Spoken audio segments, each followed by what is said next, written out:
Bonjour tout le monde, j'espère que vous allez bien. On se retrouve aujourd'hui pour discuter de la nouvelle palette de chez Anastasia Beverly Hills. Il s'agit de la palette Norvina que j'ai commandée sur le site Anastasia Beverly Hills UK. Je vous mets le lien dans la barre d'infos. Je l'ai payé le prix de 43 livres. J'ai été livrée en moins d'une semaine, pas de frais de douane puisque c'est un site anglais. Donc voilà, si vous aviez des doutes sur le site Anastasia Beverly Hills anglais, n'hésitez pas parce qu'il n'y a absolument aucun souci. En tout cas moi, je n'ai rencontré aucun souci. Donc cette palette se présente en fait comme toutes les autres palettes de chez Anastasia Beverly Hills. On a le boîtier qui est en velours avec marqué Norvina ici. Et donc quand on ouvre, on a le miroir, on a les teintes ici et on a un pinceau là que j'ai fait tomber, mais voilà, globalement toujours le même pinceau qu'on retrouve dans les palettes Anastasia. Au niveau des teintes, j'aime beaucoup cette palette parce que ça change un petit peu de ce qu'on voit beaucoup ces derniers temps. Il n'y a pas que des teintes chaudes, il y en a, mais il y a aussi des teintes froides, des teintes lilas, roses, violettes. Voilà, je trouve que la combinaison de couleurs est vraiment sympa. Donc au niveau de la présentation des fards, nous avons tous les lumineux métallisés qui sont en haut et tous les mats qui sont en bas. Dans cette vidéo, je vais réaliser deux looks, donc celui que je porte sur les yeux aujourd'hui et un second look demain quand je me préparerai. Je vais vous faire 3 swatchs en direct comme d'habitude pour que vous puissiez voir ce que ça donne.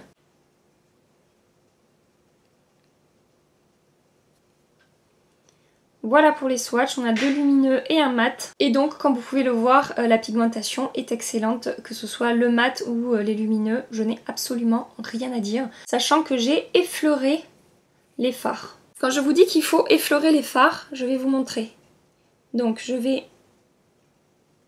vraiment très délicatement effleurer le fard et regardez ce que j'ai sur mon doigt.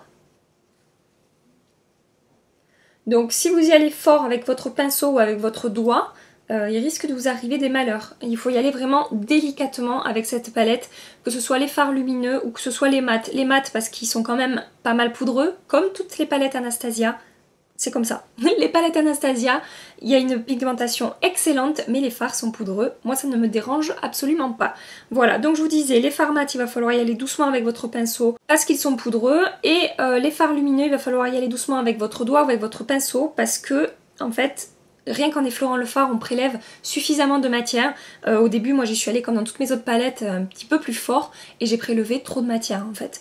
Voilà, donc c'est quelque chose que je voulais vous dire et que j'ai remarqué avec cette palette. Alors, ce que je suis en train de vous dire, ça ne le fait pas avec ce fard-là, mais par contre, ça le fait globalement avec tous les autres. Je passe maintenant au swatch complet de la palette. Donc, voilà pour les swatchs. Là, nous avons les lumineux et là, nous avons les mats. Vous pouvez voir que la pigmentation est absolument excellente. Au niveau de la qualité des swatchs, globalement ça se passe très bien, juste peut-être celui-ci qui est un petit peu moins intense que tous les autres, mais franchement je m'en suis servi pour réaliser mon make-up, il n'y a aucun souci non plus, hein, c'est juste qu'au niveau de l'intensité de la lumière et de la couleur, il ressort un tout petit peu moins que les autres.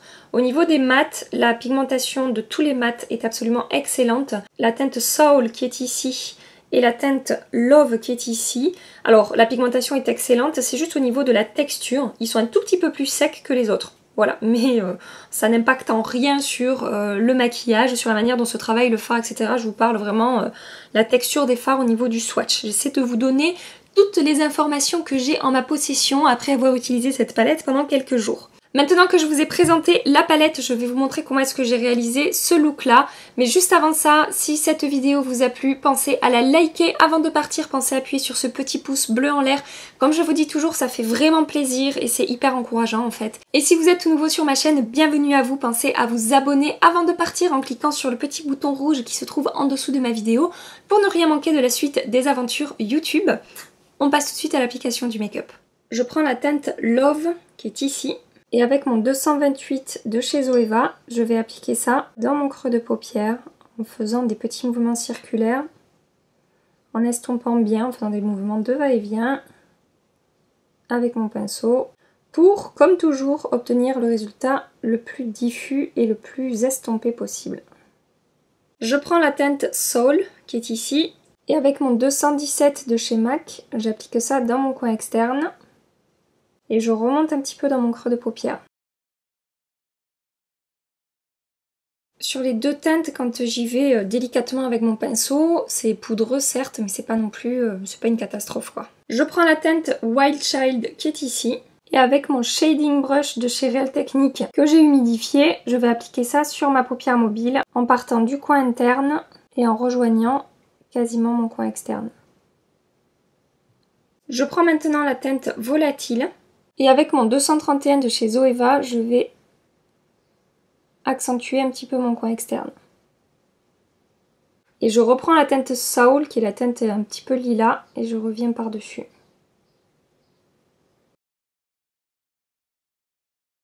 Je prends la teinte Drama qui est ici et toujours avec mon 231, je vais très précisément accentuer mon coin externe, mais vraiment, vous voyez, je reste dans la partie externe de mon coin externe.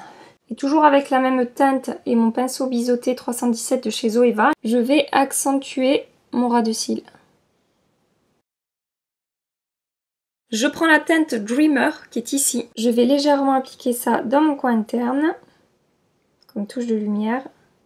Je reprends la teinte Love et avec mon 230 de chez Zoeva, je vais appliquer ça tout le long de mon ras de cils inférieur.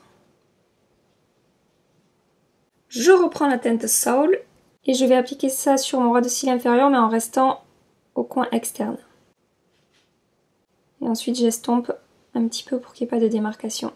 Rapidement hors caméra, je vais appliquer mon Glide Liner Waterproof de chez Sephora en teinte Creamy Beige dans ma muqueuse. J'applique mon mascara By Terry, c'est le Lash Expert Twist Brush et je reviens tout de suite. J'espère vraiment que ce premier look vous plaît. Je pense que vous avez pu voir que je n'ai pas eu de difficulté particulière à travailler les fards dans cette palette. Ça s'est bien passé, la pigmentation est excellente. Alors pour celles qui préfèrent des palettes moins pigmentées parce que ça demande moins de travail, un petit peu moins de temps d'estompage, etc. Je sais pas si ça vous conviendra, mais pour celles que ça dérange absolument pas, sachez que la pigmentation est top level quoi. Rapidement sur mes lèvres, je porte le baume couleur lèvres et joues de chez Nude Sticks. C'est Mimi qui m'a envoyé ça et je trouve qu'il se marie plutôt bien avec le make-up. De toute façon, comme d'habitude, tous les produits que j'ai utilisés pour me maquiller aujourd'hui seront dans la barre d'infos. Je m'arrête là, je reviens demain pour le second look. Mouah. Me voilà pour le maquillage numéro 2 et c'est ce make-up là que je vais réaliser avec vous. Donc, c'est un smoky. Ce que je vais faire rapidement, c'est que je vais faire un petit peu de baking sous mon œil pour pouvoir à la fin du make-up retirer tout avec les chutes en fait. C'est une petite technique qui fonctionne très bien quand on a fait son teint avant de faire son make-up des yeux et qu'on sait pertinemment vu les fards qu'on va utiliser qu'il va y avoir des chutes. J'utilise pour ça ma poudre Huda Beauty que je vous ai présentée dans ma dernière vidéo qui est une poudre dont je suis tombée un petit peu amoureuse. Je vous mets le lien qui s'affiche ici si vous n'avez pas vu ma vidéo. Pour commencer, je prends cette teinte là. Et avec mon 217 de chez MAC, je vais commencer à travailler mon creux de paupière. Ça va être une des deux couleurs de transition que je vais appliquer dans mon creux de paupière. Je prends ensuite la teinte qui est ici et je vais également l'appliquer dans mon creux de paupière. Mais cette fois-ci, je vais remonter un peu plus au-dessus de la précédente.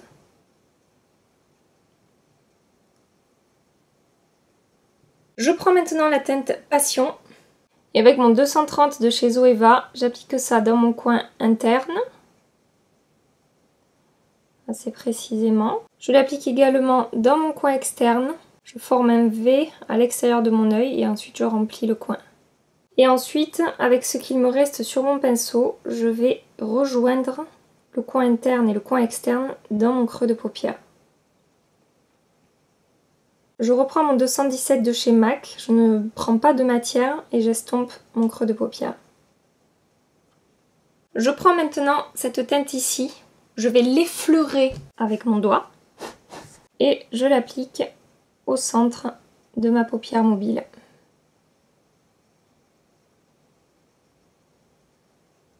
Regardez-moi cette beauté.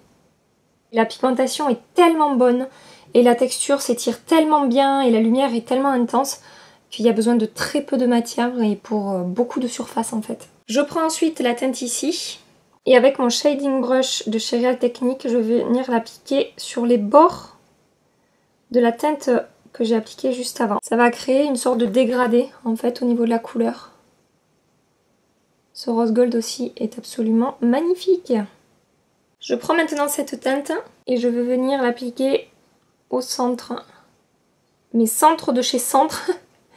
Vraiment au centre de ma paupière mobile. Je prends maintenant mon fard Blackout de chez Urban Decay. Je prends mon pinceau 317 de chez Zoeva. Et je vais tracer un trait de liner. Rapidement hors caméra, j'applique mon mascara de chez By Terry.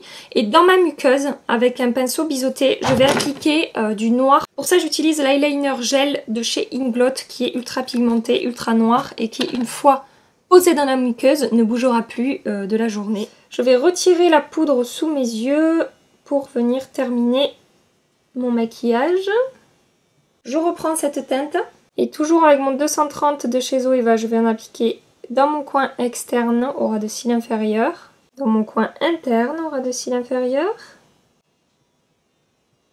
Je prends cette teinte ici et avec mon 239 de chez MAC, je vais venir fumer un petit peu, apporter un effet smoky sous mon œil. Je reprends cette teinte ici et à nouveau avec mon shading brush de chez Real Technique, je vais appliquer ça au centre en fait de mon ras de cils. Je prends cette teinte ici et je l'applique également en point de lumière dans mon coin interne. J'applique rapidement du mascara au ras de cils inférieur. J'essaie de pas trop sortir du cadre, de toute façon c'est pas très passionnant. Hein. Sur mes lèvres aujourd'hui, j'ai appliqué un produit tout d'abord de chez By Terry. Il s'agit du Twist On Lip que j'ai en teinte Latte and Toffee. Ce sont ces rouges à lèvres où en fait il y a deux couleurs dans le raisin. Ça donne ça. Et moi j'ai un petit peu mélangé en fait les deux teintes. J'ai pas gardé l'effet ombre lip. Et par-dessus j'ai appliqué un gloss de chez NYX. Il s'agit du Butter Gloss en teinte praline. Voilà. Donc voilà pour le résultat final de mon make-up. J'espère vraiment que le résultat vous plaît. Aujourd'hui je suis beaucoup plus dans des couleurs qui me correspondent. J'ai essayé vraiment de vous faire deux looks totalement différents avec cette palette. Je me répète encore une fois mais j'apprécie vraiment la qualité des fards de cette palette. Ce n'est absolument pas une surprise puisque jusque là je n'ai jamais été déçue des palette de fard à paupières de chez Anastasia que j'aime toujours énormément. Si vous avez craqué sur cette palette, n'hésitez pas à me dire ce que vous en pensez, ça m'intéresse.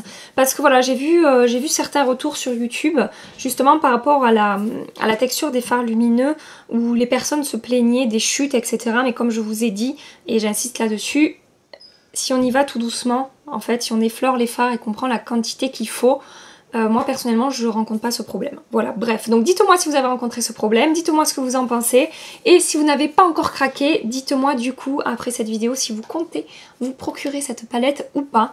En attendant ma prochaine vidéo dans laquelle je vous présenterai mes favoris du mois de juillet, je vous fais des milliards de bisous. Mouah, prenez soin de vous et à très bientôt. Bye bye. Ah, ça me chatouille. Si mon œil pleure, je suis foutue. Il est où ? Petit.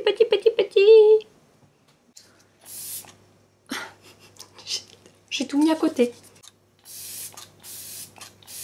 Ah, non mais le spray de chez Kat Von D, j'aime tellement la finesse de ce spray que là j'arrive au bout. Une fois que je serai au bout, je pense que je vais transférer celui-là dans celui-là. Tellement c'est